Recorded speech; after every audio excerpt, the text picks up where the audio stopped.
各位朋友，先下手为强，后下手遭殃，尤其是在现在的这种现代战争的条件下，如果一方集中全力悍然的对一方发起了总攻的话，那最开始的时候那可是万千的导弹突破了对方的防空网你肯定防空网再这个结实，你肯定扛不住饱和的打击而且你的这个最重大价值的目標将會成為重點打擊的對象，那損失可就慘重了去了。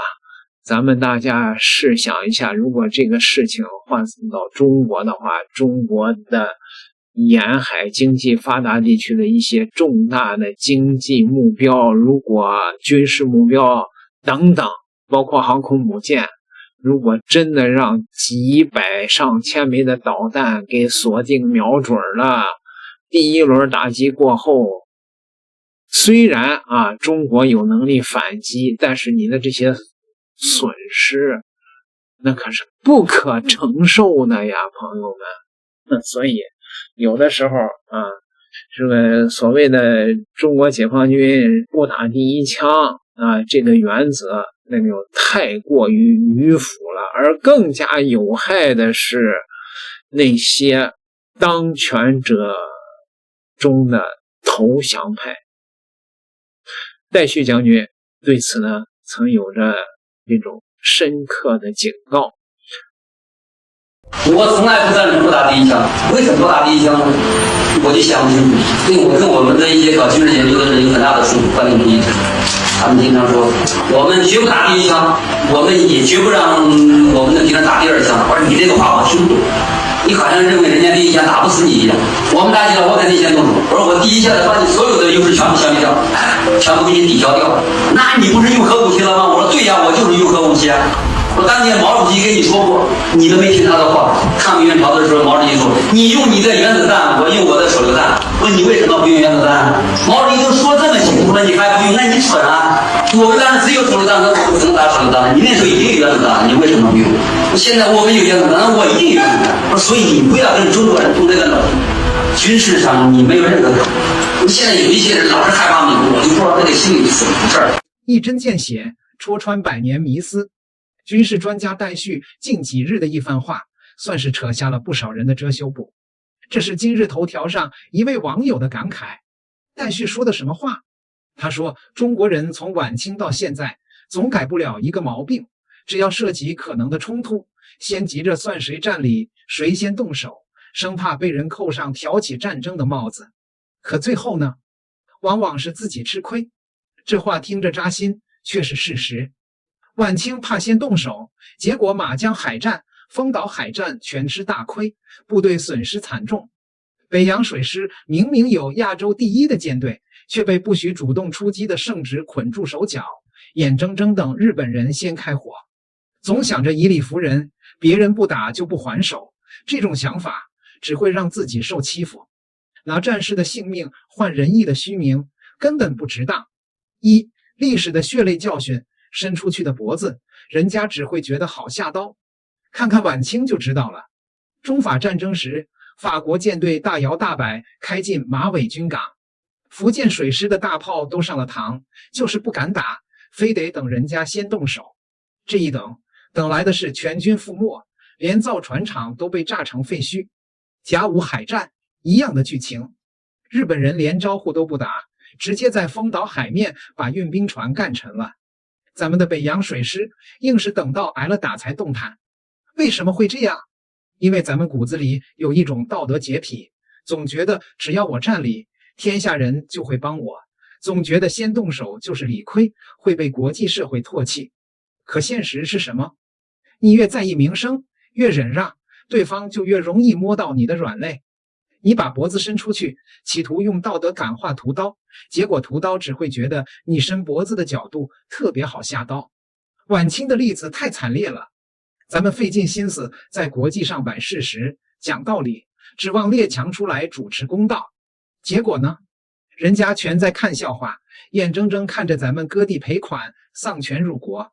二、抗美援朝打明白了，真理只在大炮射程之內。那中國人什麼時候真正硬起來過？抗美援朝那一次，咱們徹底扔掉了怕背鍋的心理包袱。敵人兵鋒直指鴨綠江，咱們根本沒空去國際上扯皮，也沒糾結誰開第一槍會不會被扣帽子，直接跨過大江迎頭痛擊。結果呢？3年浴血奮戰，把不可一世的美國打回38線。美國人第一次在沒有勝利的停戰協議上簽字。這場仗打明白了，真理只在大炮射程之內，尊嚴是用刺刀拼出來的，絕不是靠辯論辯出來的。3. 今天的教訓，南海芯片戰一個比一個真實。可惜的是，這種先算裡的慣性思維，到了今天依然時不時冒出來。南海那邊，菲律賓仗着美國撐腰，3天2頭在咱們島礁周邊搞摩擦。咱們一開始還是先禮後兵，苦口婆心勸人家遵守國際法，結果人家不僅不聽，反而覺得你軟弱可欺，蹬鼻子上臉。直到後來，咱們徹底回過味兒來了，直接劃定禁區，戰機掛彈起飛，實彈演習的炮火一響，那些跳得極高的挑釁者立馬灰溜溜掉頭跑了。這過程太戲劇性，也太真實了。光喊口號，壓根擋不住接連不斷的敲門磚。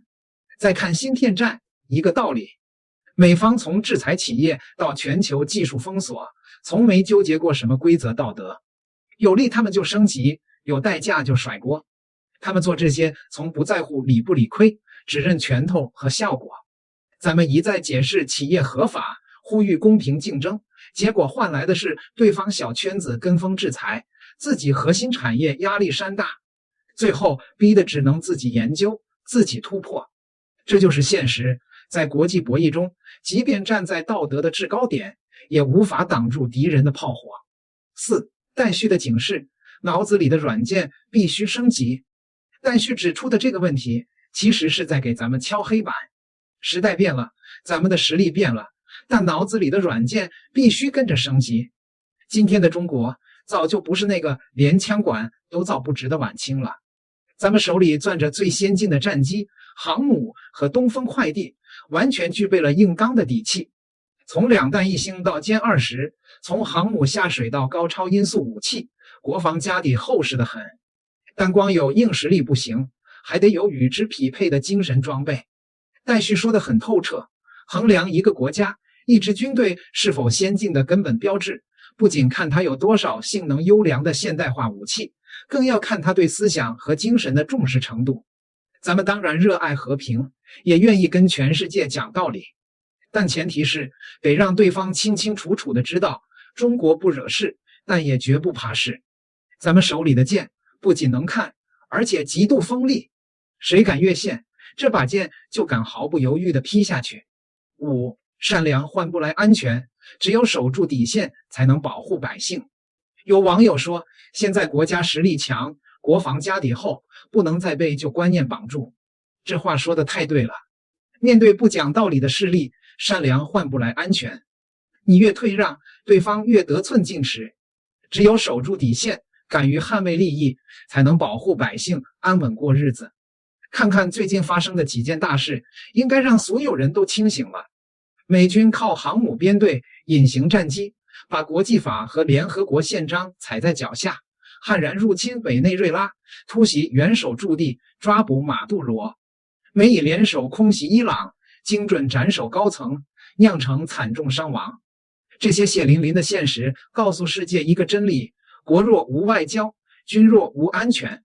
結語：做個硬漢君子，該出手時就出手。咱們要牢記歷史教訓，堅定守護國家和人民，不被動挨打，這才是最實在的保障。這年頭，做個懂禮貌的君子挺好，但必須是那種帶着滿身肌肉，隨時能掀翻桌子的硬漢君子。只有把怕背鍋的枷鎖徹底砸碎，該出手時就雷霆萬鈞的出手，別人才會真正敬畏你嘴裡的道理。正如戴旭所言，軍人來自百姓，如果普通人沒有血性，軍隊又怎麼能擁有血性？今天的中國絕不是100年前的中國。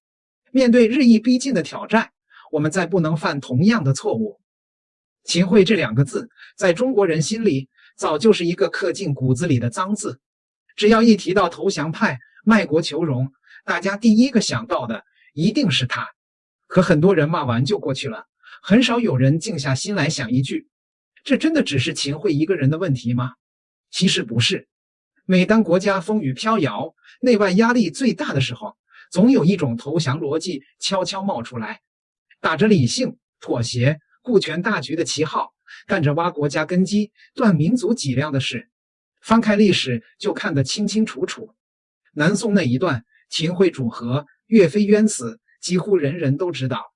可秦桧一味退讓、割地、賠款、求和，真的換来長久平安了嗎？並沒有。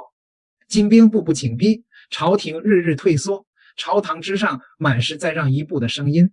最後南宋還是亡了，不僅亡了國，連最後一點骨氣都沒保住，百姓流離失所。誰還記得當年主和派那些冠冕堂皇的口號？說到底，所謂的以退為進，放在大國博弈、民族存亡面前，大多只是自欺欺人。明末的洪承畴、吳三桂，哪一個不是才華出众、身居高位？哪一個不是打着保全百姓、权宜之計的旗號？結果呢？拿着朝廷的俸祿，享受着國家的恩養，最後卻轉身投靠敵人，把江山拱手送人。他們所謂的智慧，不過是為自己保命、保富貴的幌子，掩蓋不了挖國家牆角的事實。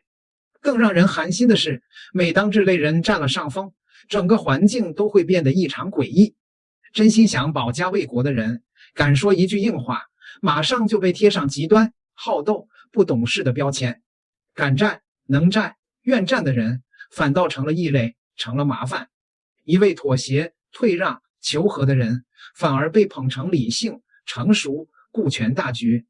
這是什麼道理？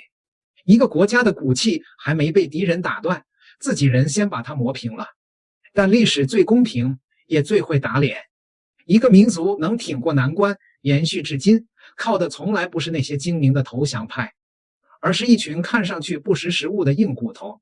岳飛、文天祥、于谦這些名字能穿越千年被人記住，不是因為他們會權謀、會變通，而是因為他們明知不可為而為之，明知難而死扛到底。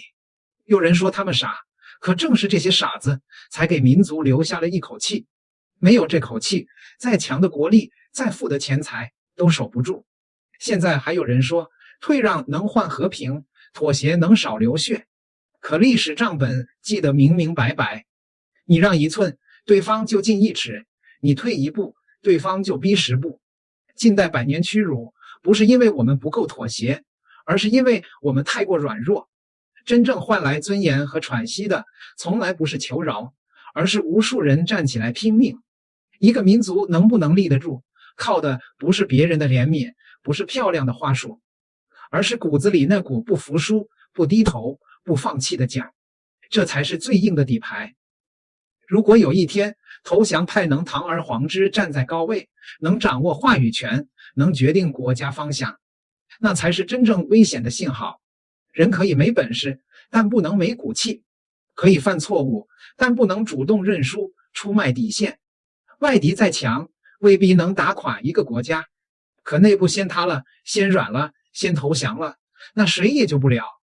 那些聽起來很美的理性妥協、暫時忍讓，說的再動聽，歸根結底都逃不過一句：國家的防線往往不是被敵人攻破的，而是從內部先塌掉的。歷史從不說謊，投降派的最終歸宿永遠是恥辱柱，而那些守住底線、死不低頭、拼盡全力護家國的人，才會被後人永遠記在心裡。道理其實很簡單，誰能守住民族的脊梁，誰就能名留青史；誰選擇退縮、出賣未來，誰就注定遺臭萬年。骨氣不能丟，血性不能滅，這就是歷史給我們最直白的答案。你覺得一個民族最不能丟的是什麼？是一味妥協，還是寧死不屈的骨氣？歡迎在評論區留下你的態度。